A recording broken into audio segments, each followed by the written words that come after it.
Halo anak-anak, Assalamualaikum warahmatullahi wabarakatuh. Selamat siang, salam sejahtera untuk kita semuanya. Bagaimana kabar kalian? Ibu harap kalian senantiasa diberi kesehatan. Untuk itu, Ibu harap juga kalian senantiasa untuk mengikuti protokol kesehatan ya, agar kalian terbebas dari virus COVID-19. Lalu, sesuai dengan minggu lalu, Ibu sudah meminta masukan kepada kalian metode pembelajaran seperti apa yang kalian inginkan. Ternyata banyak dari kalian menginginkan pembelajaran dengan video, ya, lalu diperbanyak Zoom. Untuk itu, pada pertemuan minggu ini kita akan menonton atau menyaksikan video.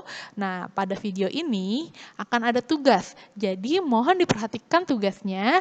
Nanti jika ada pertanyaan, silakan hubungi PJ-nya. Ya, lalu kita akan mulai. Pada bab ini, kita akan membahas tentang integrasi nasional dalam bingkai Bhinneka Tunggal Ika. Nah, apa itu integrasi? Apa itu Bhinneka Tunggal Ika?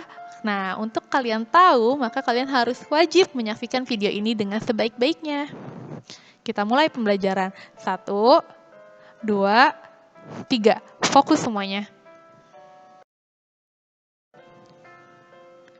Nah, apa sih yang akan kita pelajari di bab ini? Pada bab ini, kita akan mempelajari yang pertama, kebinekaan bangsa Indonesia. Yang kedua, kita akan mempelajari pentingnya konsep integrasi nasional. Lalu yang ketiga, kita akan mempelajari faktor-faktor pembentuk integrasi nasional. Dan yang keempat, kita akan membahas tentang peran serta negara dalam menjaga persatuan dan kesatuan bangsa. Jadi di sini bukan hanya peran negara, tapi juga warga negara yang akan kita pelajari. Jadi kalian akan tahu peran apa sih yang harus kalian lakukan sebagai warga negara untuk menjaga persatuan dan kesatuan. Untuk itu, mari pelajari bab ini dengan semangat.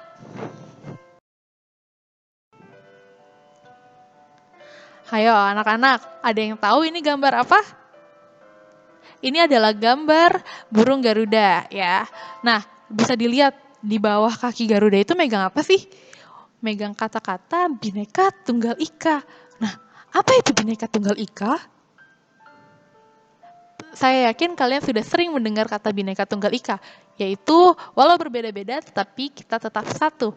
Nah, saya yakin kamu dan teman-teman kamu pasti tidak sama. Walau misalnya berbeda agamanya, sukunya, dan rasnya. Nah, untuk itu kita akan mempelajari tentang Bhinneka Tunggal Ika di bab ini. Diperhatikan ya anak-anak. Kita mulai pembelajarannya. Mari. Nah, jika kita bicara suatu negara, maka kita tidak terlepas dengan membahas suatu wilayah. Nah, karena kita membahas Indonesia, maka kita akan membahas tentang wilayah kesatuan wilayah negara kesatuan Republik Indonesia. Nah, kalian bisa melihat tidak bahwa ini adalah peta Indonesia.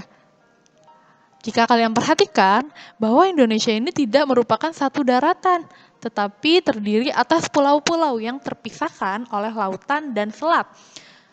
Maka dari itu Indonesia dikatakan sebagai negara kepulauan atau archipelago. Nah, untuk archipelago ini sudah kita bahas pada bab sebelumnya, yaitu saat kita membahas tentang zona laut. Ya, jadi archipelago adalah negara di mana negaranya itu berbentuk kepulauan. Karena kita tadi terpisah-pisah ya oleh lautan. Kalian bisa lihat sendiri, ada Pulau Sumatera, Pulau Jawa, Kalimantan, Sulawesi, Papua, NTT, NTB. Jadi kalian sudah bisa melihat. Nah, karena kita merupakan negara kepulauan, kita memiliki banyak sekali perbedaan. Yang pertama ada perbedaan suku. Indonesia terdiri atas ratusan bahkan ribuan suku. Lalu ada perbedaan agama. Di Indonesia sudah ada 6 agama yang diakui oleh pemerintah. Lalu adanya perbedaan budaya. Orang Sumatera dan orang Papua itu pasti memiliki budaya yang berbeda. Nah, kita sebagai negara kepulauan tentu saja sangat kaya akan budaya. Nah, tetapi walaupun kita berbeda-beda sesuai dengan Bhinneka Tunggal Ika, tetapi kita mempunyai satu tujuan yang sama sebagai suatu bangsa. Nah, tujuan kita tertuang dalam Pancasila dan pembukaan Undang-Undang Dasar 1945, lebih tepatnya berada di alinea keempat.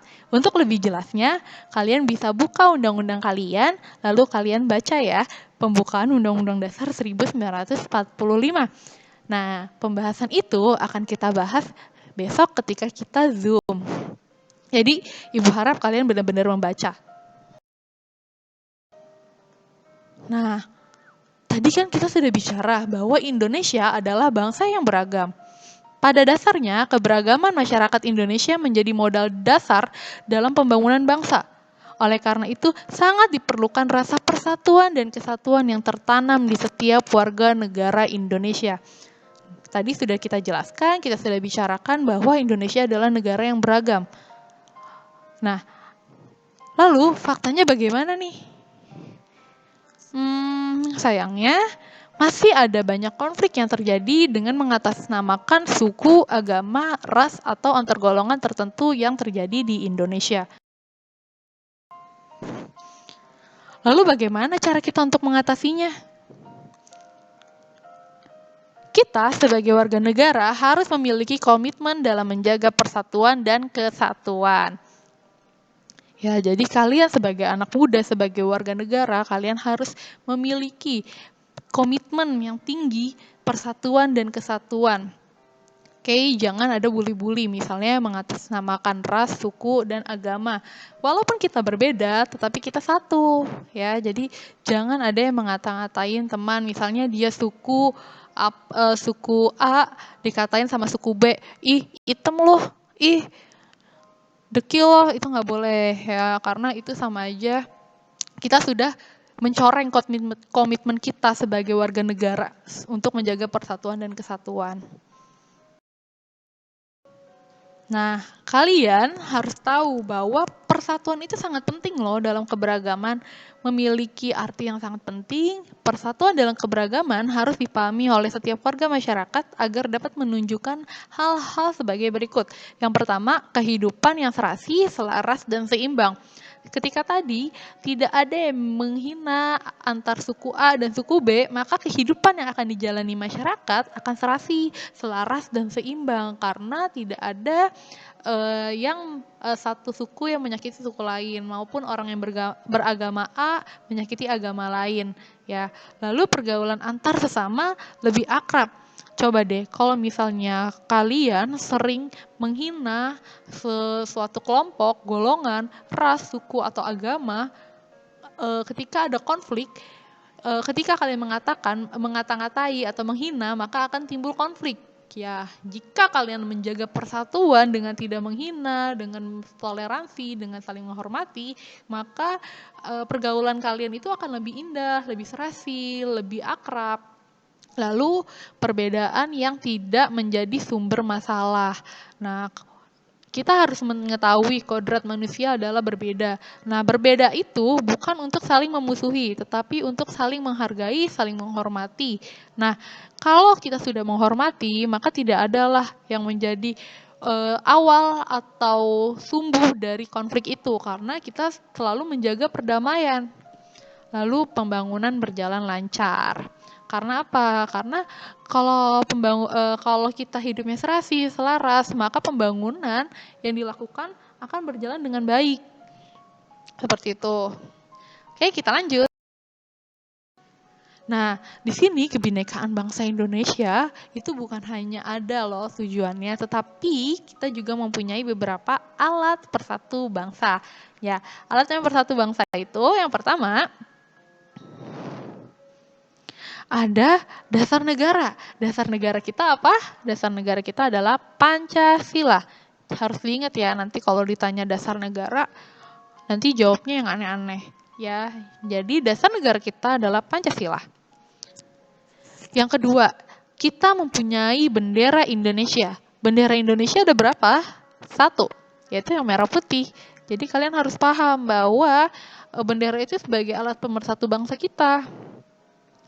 Lalu ada bahasa Indonesia.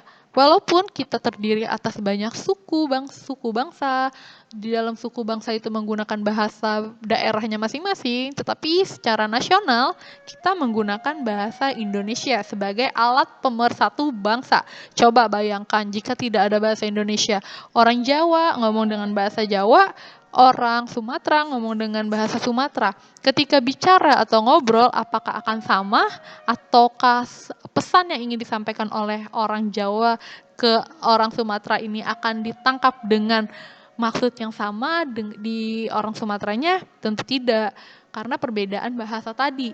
Nah, maka hadirlah bahasa Indonesia sebagai bahasa pemersatu. Jadi walaupun dia suku A, suku B, ketika berbicara, dia akan menggunakan bahasa Indonesia. Seperti itu. Lalu kita mempunyai lambang burung Garuda. Dan lagu kebangsaan yaitu Indonesia Raya. Dan yang terakhir, lagu-lagu perjuangan. Nah, jika kita membicarakan persatuan dan kesatuan, maka kita akan membicarakan integrasi nasional. Apa itu integrasi nasional? Integrasi nasional itu terdiri atas dua kata, yaitu integrasi dan nasional. Dalam bahasa Inggris, integrasi disebut integrate, yang artinya pembauran, hingga menjadi satu kesatuan yang bulat dan utuh. Nah, lalu akan ada kata nasional, yang berasal dari bahasa Inggris yang artinya nation, yang artinya dalam bahasa Indonesia artinya bangsa. Maka jika kita tarik kesimpulan, integrasi nasional adalah pembauran menjadi satu kesatuan yang bulat dan utuh itu kita bisa sebut sebagai suatu bangsa. Di sini dimaksudkan bahwa pembauran itu artinya ada banyak suku bangsa. Nah, dibaur menjadi satu kesatuan yang bulat dan utuh yang kita sebut sebagai bangsa Indonesia. Lalu, integrasi nasional menurut Kamus Besar Bahasa Indonesia dibagi menjadi dua. Yang pertama ada secara politis, yaitu penyatuan berbagai kelompok budaya dan sosial dalam kesatuan nasional yang membentuk suatu identitas nasional. Ya. Lalu yang kedua, secara antropologis, penyesuaian di antara unsur-unsur kebudayaan yang berbeda sehingga mencapai suatu keserasian fungsi dalam kehidupan masyarakat. Jadi, walaupun bangsa Indonesia ini terdiri atas berbagai suku, bangsa yang memiliki identitas yang berbeda-beda, ketika kita sudah membicarakan integrasi nasional, maka identitas kesukuan mereka akan hilang menjadi identitas nasional yang disebut bangsa Indonesia. Jadi bukan bangsa suku A, bangsa suku B, tetapi menjadi bangsa Indonesia. Gitu ya. Jadi integrasi nasional adalah pembauran atau pencampuran budaya-budaya sehingga membentuk suatu kelompok yang utuh dan bulat yang memiliki identitas sendiri. Oke. Kita akan masuk ke syarat integrasi nasional. Apa sih yang menjadi syarat agar integrasi nasional dapat berhasil? Coba kalian buka bukunya, e-book kalian ya. Ibu akan lampirkan di dalam postingan GCR Ibu. Nah, silakan kalian absen dan jawab pertanyaannya di sini, di link Google Form. Ya, jadi kalian absennya bukan di komentar Google Classroom, tapi di Google Form ini. Lalu bagaimana cara kita untuk mewujudkan integrasi nasional? Yang pertama, harus ada keseimbangan antara hak dan kewajiban. Nah, sebagai warga negara, kita sudah dibekali hak pada diri kita. Tetapi jangan pernah melupakan di dalam hak itu kita juga memiliki kewajiban. Nah, kita harus sadar bahwa saat kita menerima hak kita, maka akan ada kewajiban yang harus kita lakukan. Jangan selalu berpikiran bahwa kalian hanya memiliki hak, tetapi kalian tidak pernah melaksanakan kewajibannya. Contoh yang paling simpel adalah ketika kalian sebagai umat yang beragama ingin dihormati, maka kewajiban kalian adalah menghormati umat agama lain. atau umat sesama menghormati sesama umat beragama, seperti itu ya. Jadi kalian tidak boleh merasa saya ini orang beragama, jadi kalian harus hormati saya. Tapi kamu sendiri tidak mau menghormati orang lain. Nah, itu yang akan menciptakan integrasi nasional ketika kalian sudah saling menghormati. Lalu yang kedua, pembangunan infrastruktur yang merata. Nah, adanya desa-desa yang terisolasi ini akan menyulitkan terjadinya integrasi nasional. Kenapa? Karena ketika ada daerah-daerah yang terisolasi, maka akan sulit untuk desa tersebut atau suku tersebut untuk membaur dengan masyarakat yang memiliki identitas nasional. Karena dia masih memiliki identitas kesukuan yang sangat kuat karena dia tidak terjamah oleh negara, maka harus diciptakan infrastruktur yang merata. Lalu yang ketiga, kesadaran setiap masyarakat akan keberagaman. Jadi, kalian harus paham bahwa hidup di Indonesia ini bukan hanya ada satu suku, bukan hanya ada satu agama, tetapi ada banyak suku, ada banyak bahasa, dan ada banyak agama. Jadi, kalian harus paham bahwa kita ini hidup di dalam keberagaman. Maka kita tidak boleh bertindak semena-mena, maka kita tidak boleh bertindak menghina, dan kita harus selalu menjunjung tinggi toleransi. Ketika tiga hal ini sudah kita penuhi, maka akan tuh terwujud integrasi nasional, akan tuh terwujud kehidupan yang damai, akan tuh terwujud kehidupan yang serasi, selaras sesama bangsa Indonesia. Ya, jadi Ibu harap kalian mulai sekarang nih, kalau misalnya masih ada yang sering ngata-ngatain fisik temennya karena temennya itu dari suku A, nanti dikata-katain, itu sekarang sudah berhenti. Ya, berhenti karena kamu harus paham bahwa kita ini masyarakat yang beragam. Oke, sekian pembelajaran kita pada hari ini. Minggu depan kita akan Zoom sesuai dengan request kalian. Nah, tugasnya apa? Tugasnya yang tadi ya, yang pertama, kalian harus mencari yang sudah dilampirkan dalam video ini. Yang kedua, kalian catatlah video ini. Tetapi catatannya tidak dikumpul pada minggu ini, dikumpul pada minggu depan sebagai syarat untuk mengikuti Zoom meeting. Kalau belum nyatet, nggak boleh ikut Zoom meeting karena nanti jam 10 minggu depan Ibu sudah memberikan link untuk mengumpulkan tugas. Gitu ya anak-anak. Lebih kurangnya Ibu mohon maaf. Kalau ada pertanyaan silakan langsung bertanya di kolom komentar Google Classroom atau boleh bertanya ke PJ biar nanti PJ-nya nanya ke saya.